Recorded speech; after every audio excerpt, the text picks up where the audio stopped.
Assalamualaikum warahmatullahi wabarakatuh. Salam Pramuka. Kali ini saya akan berbincang dengan Brigadir Hoirudin tentang sukses story ataupun tentang cerita sukses beliau menjadi anggota Polri. Nah, apa kabar, Pak? Alhamdulillah baik. Nah, kali ini saya akan menanyakan beberapa pertanyaan, yaitu tahun berapa Bapak masuk menjadi anggota Polri?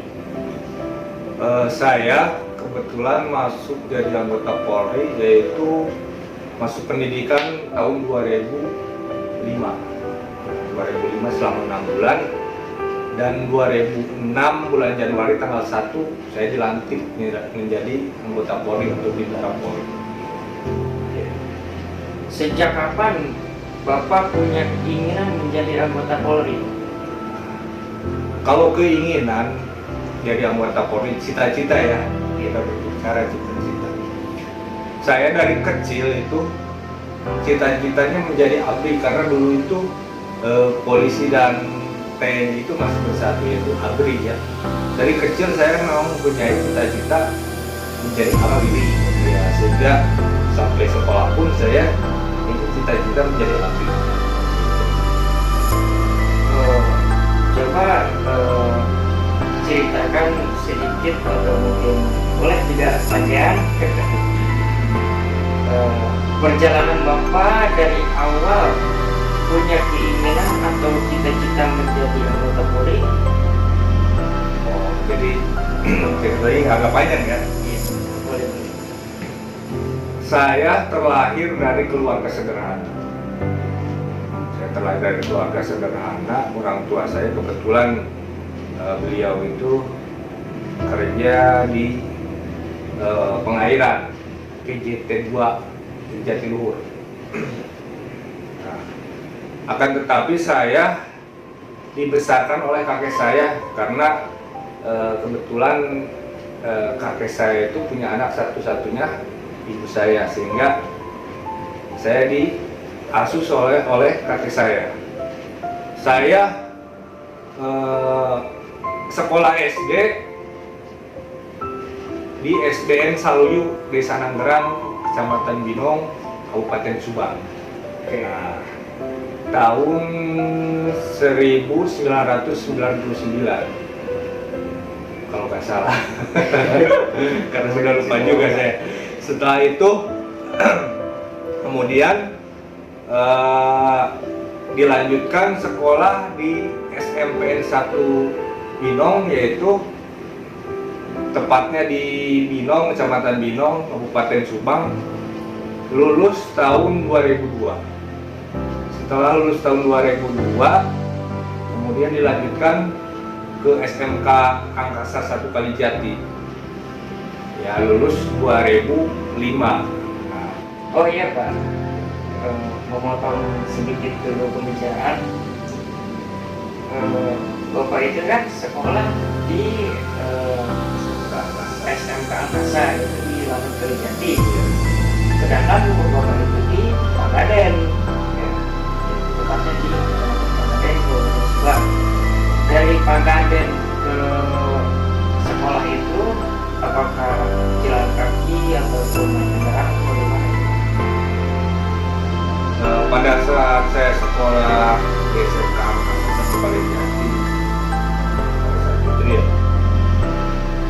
karena untuk mengenai biaya juga ya, kalau bolak-balik naik kendaraan umum pasti besar, dan kalau naik motor saya juga belum punya saat itu naik motor, sehingga pada saat saya sekolah di SMK Angkasa tersebut, saya kontrak di sana, kos-kosan lah. Jadi satu kamar itu 2 orang. Nah, kebetulan saya satu kamar itu dengan orang tempuran Karawang. Nah, beliau sekarang sudah menjadi pelaut, beliau beda jalur sama saya. Jadi saya kontrak di situ selama 3 tahun dari kelas 1 sampai kelas 3. Dan di sekolah angkasa tersebut kelas 1 itu ada wajib untuk pesantren, sehingga awalnya saya juga pesantren dulu satu tahun pertama itu, yang 2 tahunnya kita kontrak di kosan tersebut sampai lulus SMK begitu. Terus itu langsung daftar Polri ya. Iya. Bahkan saya juga kebanyakan melatih fisik itu di sekitaran Palu Ciremai. Kita pulang sekolah lari sore segala macam, terus habis itu belajar juga, ngikut tempat latihan di situ di lingkungan Palu Ciremai. TNI ya. Kalau menceritakan tentang cerita ini awal mulanya saya menjadi anggota Polri. Saya emang dari kecil keinginan saya emang mau menjadi ABRI ya. Kalau pada saat itu yaitu masih TNI dan polisi itu masih menyatu dalam ABRI. Dari awal mula saya masuk SD, saya udah berkeinginan untuk menjadi ABRI. Kemudian setelah SMP kelas 1, keinginan saya sangat bulat ingin menjadi ABRI pada saat itu. Makanya dari itu saya dari awal kelas 1 SMP saya selalu melatih fisik awalnya. Saya kejar terus fisik, prestasi juga ya tidak jelek-jelek amat lah, saya kejar terus. Dan saya selalu ingat pada saat SMP itu saya selalu diolok-olok, bajunya tidak pernah dikeluarkan karena saya orangnya gimana, rapi terus ya, aktif juga, disiplin ya. Disiplin. Sampai diolok-olok saya waktu SMP itu karena bajunya tidak pernah dikeluarkan. Ya alhamdulillah sampai sekarang baju saya nggak pernah dikeluarkan. Ada makna di samping itu ya. Dan juga Bapak karena sekarang anggota Polri sehingga mencontohkan yang baik kepada semua kalangan siswa baik masyarakat. Iya, alhamdulillah. Nah, setelah SMP itu saya lulus SMP, karena saya berkeinginan tetap bulat, saya ngejar karirnya, saya harus ke SMK Angkasa 1 Kalijati. Karena di sana itu pangkalan udara ya. Saya berpikir saya akan banyak mencari peluang untuk pendaftaran di tempat itu, di sekolah itu. Sehingga saya ngambil sekolah di SMK Angkasa 1 Kalijati. Nah, disitulah saya banyak pengalaman, terus banyak teman juga yang anaknya TNI. Gimana sih caranya saya biar lolos, fisik apa saja sih yang harus saya persiapkan, terus akademisnya apa. Disitulah saya banyak ilmu tentang bagaimana caranya saya mempersiapkan untuk menjadi anggota Polri, untuk pendaftaran seleksi anggota Polri. Nah, pada saat itu, setelah mendekati lulus SMK itu, SMK Angkasa 1 Kalijati, saya pun menyiapkan fisik saya dan mental saya untuk menjadi anggota, daftar untuk pada saat itu untuk menjadi TNI AU dan TNI AD dulu. Cuma pada saat itu saya keluar ada sedikit berbeda pendapat juga sama orang tua. Pada saat itu saya disuruh kerja ke luar negeri pada saat itu, karena zaman itu pada saat itu tahun 2004-2005 itu sangat dibutuhkan pekerja dari Indonesia untuk bekerja di Korea, khususnya lulusan SMK. Pada saat itu saya lulusan SMK dengan jurusan otomotif karena sangat dibutuhkan itu. kata orang tua saya, udah berangkat aja ke sana, mumpung di sana ada lowongan pekerjaan di luar negeri. Akan tetapi karena saya keinginan sudah pulang, ya saya menolak orang tua. Ma, Pak, saya ingin menjadi TNI pada saat itu. Saya ingin menjadi TNI, walaupun gajinya kecil, tapi itu kemauan saya. Yang penting masa depan saya terjamin juga kan gitu. Karena berpikiran kita kan TNI itu PNS lah ya, PNS yang bisa ada pensiun dan segala macam, walaupun setelah gajinya dulu masih kecil. Nah, daftarlah saya memberanikan diri pada saat itu. Akan tetapi pada saat itu pembukaan TNI AU dan TNI AD ya belum ada pembukaan. Yang ada pembukaan adalah dari kepolisian. Pada saat itu ibu saya juga berkata begini, jadi udahlah ibu izinkan kamu daftar, akan tetapi jangan TNI, jadi daftarlah polisi aja katanya gitu. Polisi. Jadi akhirnya pada saat itu saya juga berpikir, ingat kata Ustadz ya, jadi kata Ustadz katanya gitu, jadi doa ibumu adalah penentu.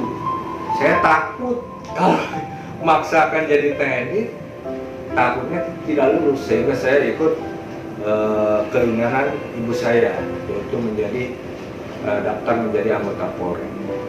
Ya alhamdulillah tahun 2005 bulan 6 saya dinyatakan lulus dan masuk di Kepolisian Negara Republik Indonesia. Begitu dengan saat ini. Sampai dengan saat ini, alhamdulillah. Katanya pada saat pendaftaran ada orang yang mengolok-olok dan menyepelekan Bapak untuk mendaftar sebagai anggota Polri, semacam merendahkan seperti itu, Pak. Ya namanya segala usaha ya, segala usaha pasti ada rintangan. Segala usaha pasti ada rintangan. Tidak akan selamanya mulus. Memang karena saya istilahnya dari keluarga yang istilahnya sederhana lah, jauh dari mapan kalau gitu ya, pas-pasan dibilang ya pas-pasan. Kenapa demikian ya, karena memang kehidupan saya gitulah pas-pasan, sehingga banyak pihak yang menyepelekan. Bahkan ibu saya pernah nangis pada saat pendaftaran itu, sampai nangis begini katanya. Ini katanya itu banyak sekali yang ngomong, kok udah mah orang nggak punya, masa dia bisa lulus jadi polisi katanya. Banyak sekali seperti itu. Karena memang posisinya saat itu ya emang kita sederhana orang.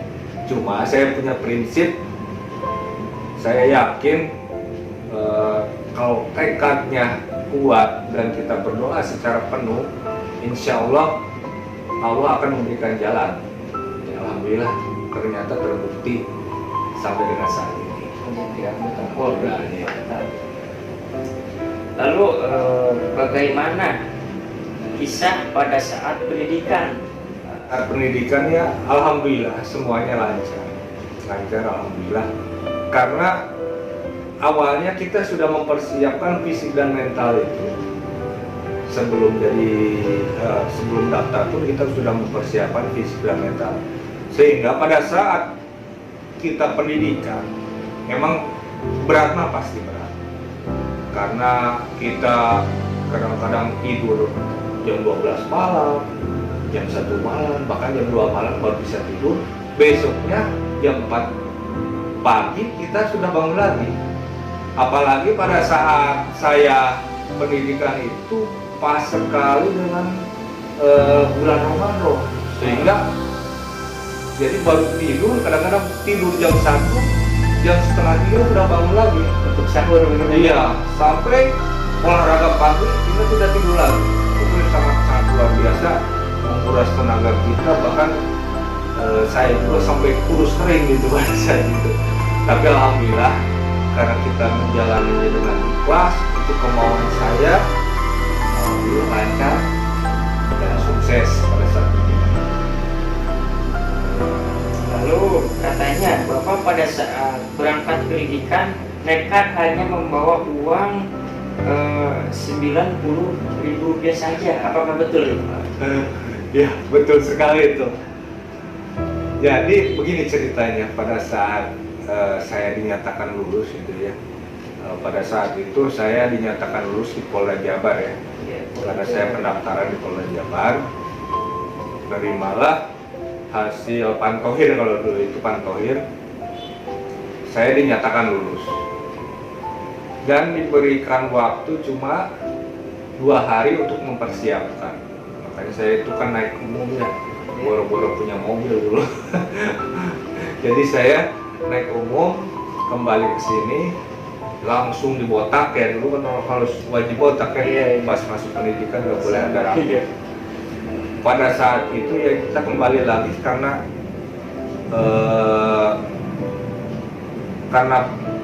keadaan ekonomi saya gitu, keluarga saya. Pada saat itu saya juga sangat sedih. Sangat sedih karena apa demikian? Karena saya mondar mandir pun sudah menghabiskan banyak uang ya, dari Bandung ke Subang, dari Bandung lagi ke Subang lagi, karena beberapa bulan testing itu, beberapa bulan waktunya. Sehingga pada saat itu ibu saya menangis pada saat ini, katanya ini mau gimana kita berangkat, kita udah gak punya uang. Saya juga awas lihat ibu saya bilang udah Pak, yang penting doanya saja, saya akan berangkat ke SPN Cisarua dengan modal seadanya. Pada saat itu ibu saya cuma punya uang 90.000. Saya ingat tuh, pada saat itu 90.000 itu saya terima, udah Pak, saya terima, ini yang penting doanya itu. Kemudian saya berangkat Hamin satunya, kalau nggak salah itu hari Minggu itu masuknya itu ke SPN. Saya berangkat hari Sabtunya dengan modal 90.000, dengan ada uang 90.000. Saya berangkat ke SPN Cisarua itu, saya nginep dulu itu, berangkat naik mobil umum, terus nginep 1 malam di penginapan, ada di kos-kosan lah. Saya minta ke ibu kosannya, Bu, saya minta nginep 1 malam. Total uang keseluruhan sampai sarapan pagi mau masuk pendidikan itu sisa 10.000 rupiah. 10.000 rupiah. Di dompet itu cuma sisa 10.000 rupiah. Dan ada juga pada saat itu yang saya bikin terharu, sangat ingin menangis. Kenapa demikian? Karena pada saat itu perpisahan antara casis ya, calon siswa dengan orang tua. Orang lain mungkin diantar sama orang tua. Ada yang pakai mobil, ada pakai bis ke situ kan gitu. Pada saat itu saya tidak sama sekali ada yang antar. Sehingga pada saat perpisahan saya cuma sendiri. Nengok sini ada orang tua, nengok sini ada orang tua. Saya cuma berdiri sendiri. Pada saat dibariskan ke perpisahan, silakan orang tuanya mengucapkan perpisahan kepada anak-anaknya yang akan masuk pendidikan. Itu sangat sedih ya. Ingat aja pada saat itu ada teman saya satu sekolah dan itu latihan bareng sama saya. Dia sekarang sudah menjadi anggota TNI Angkatan Darat. Cuma dia yang menurut saya, kamu yang sabar ya walaupun sendiri, pertamanya bilang gini, kamu kesini sama siapa dia?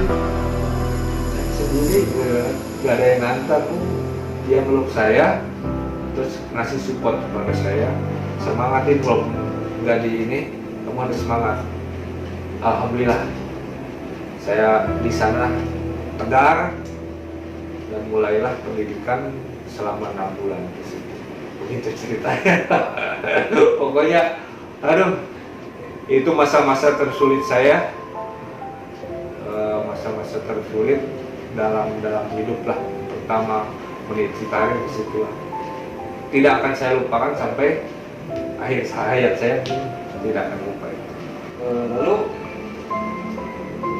katanya ini Bapak pada saat pendidikan jarang sekali IBL atau izin bermalam di luar, atau juga bisa dikatakan pulang gitu ke rumah.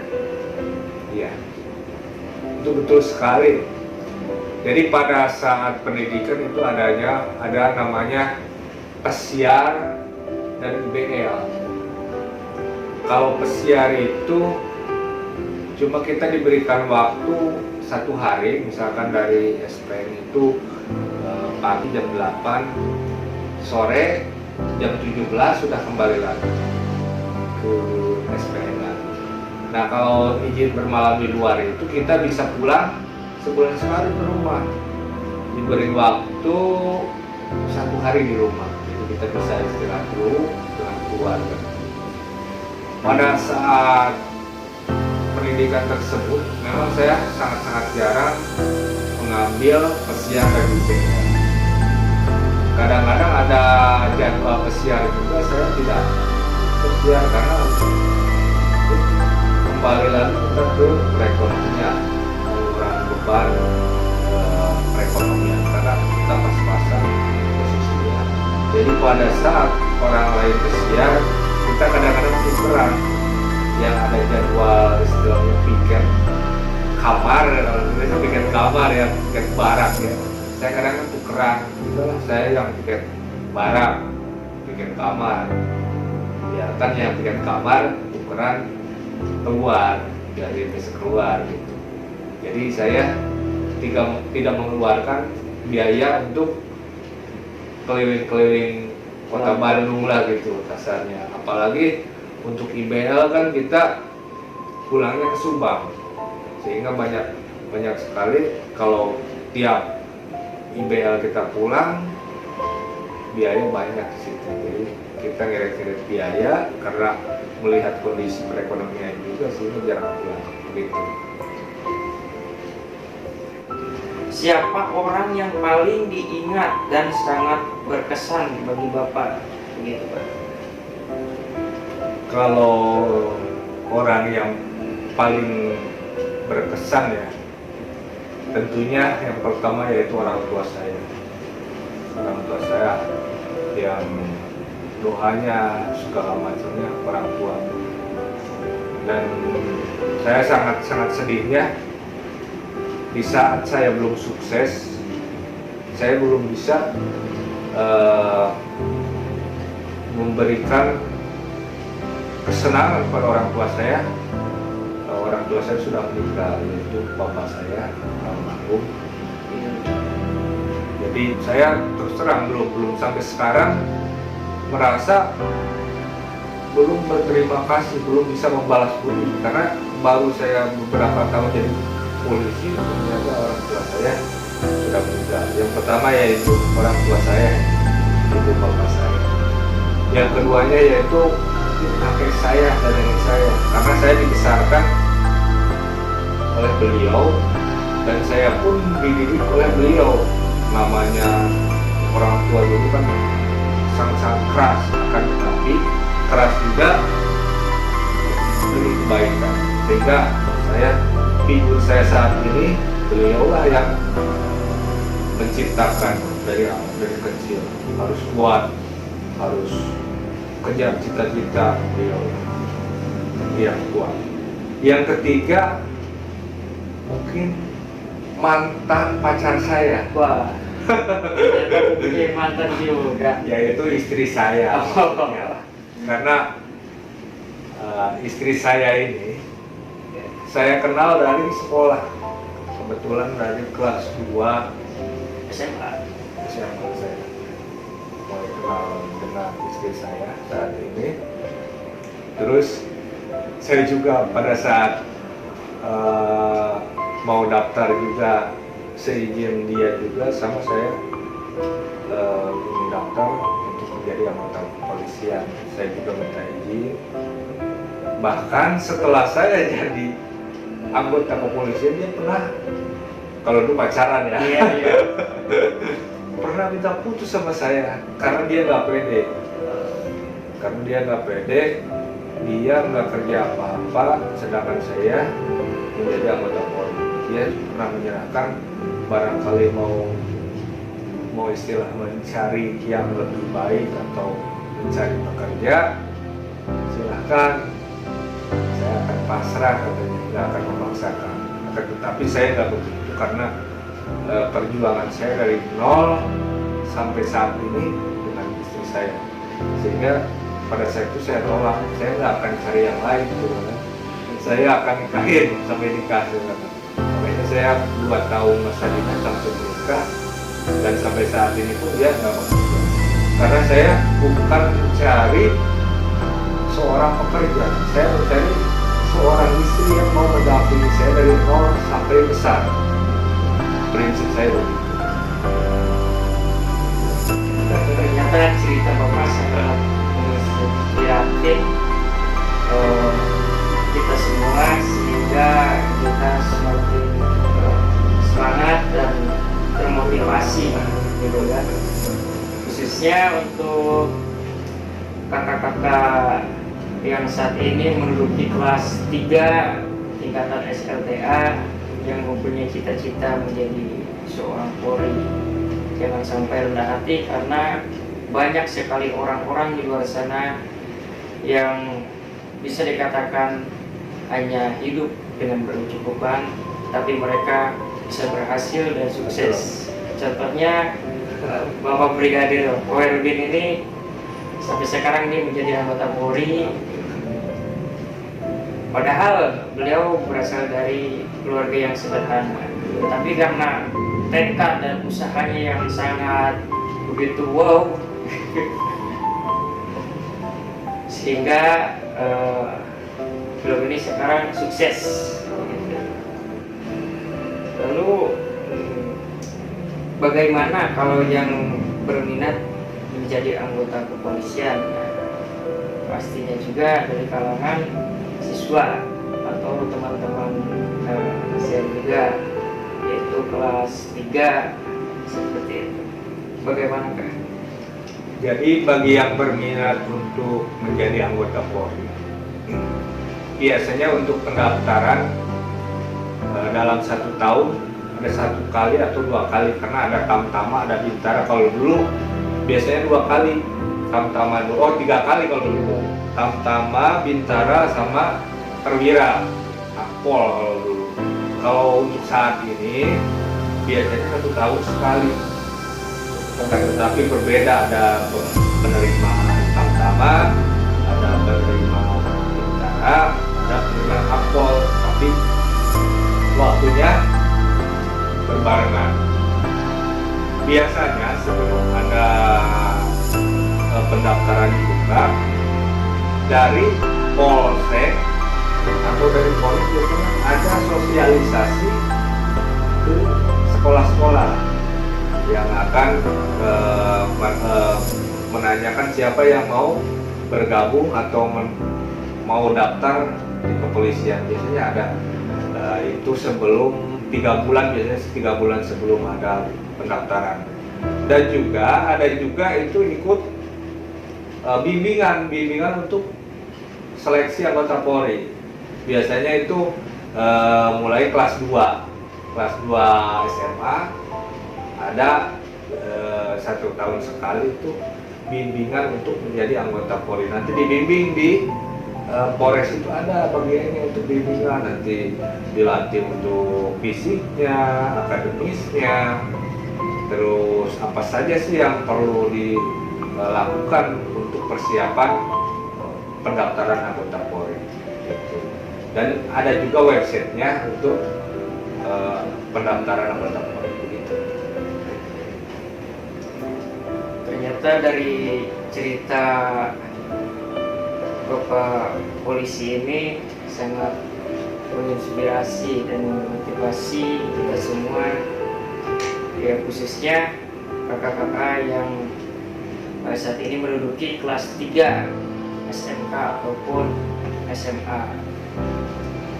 Bagi kakak-kakak sekalian, jangan pernah merendahkan hati, jangan pernah rendah hati karena kita berasal dari keluarga yang tidak mampu ataupun sederhana, dan kita pada dasarnya harus mempunyai pendirian yang kuat dan tetap semangat, selalu berjuang dan fokus ke depan untuk masa depan yang lebih baik.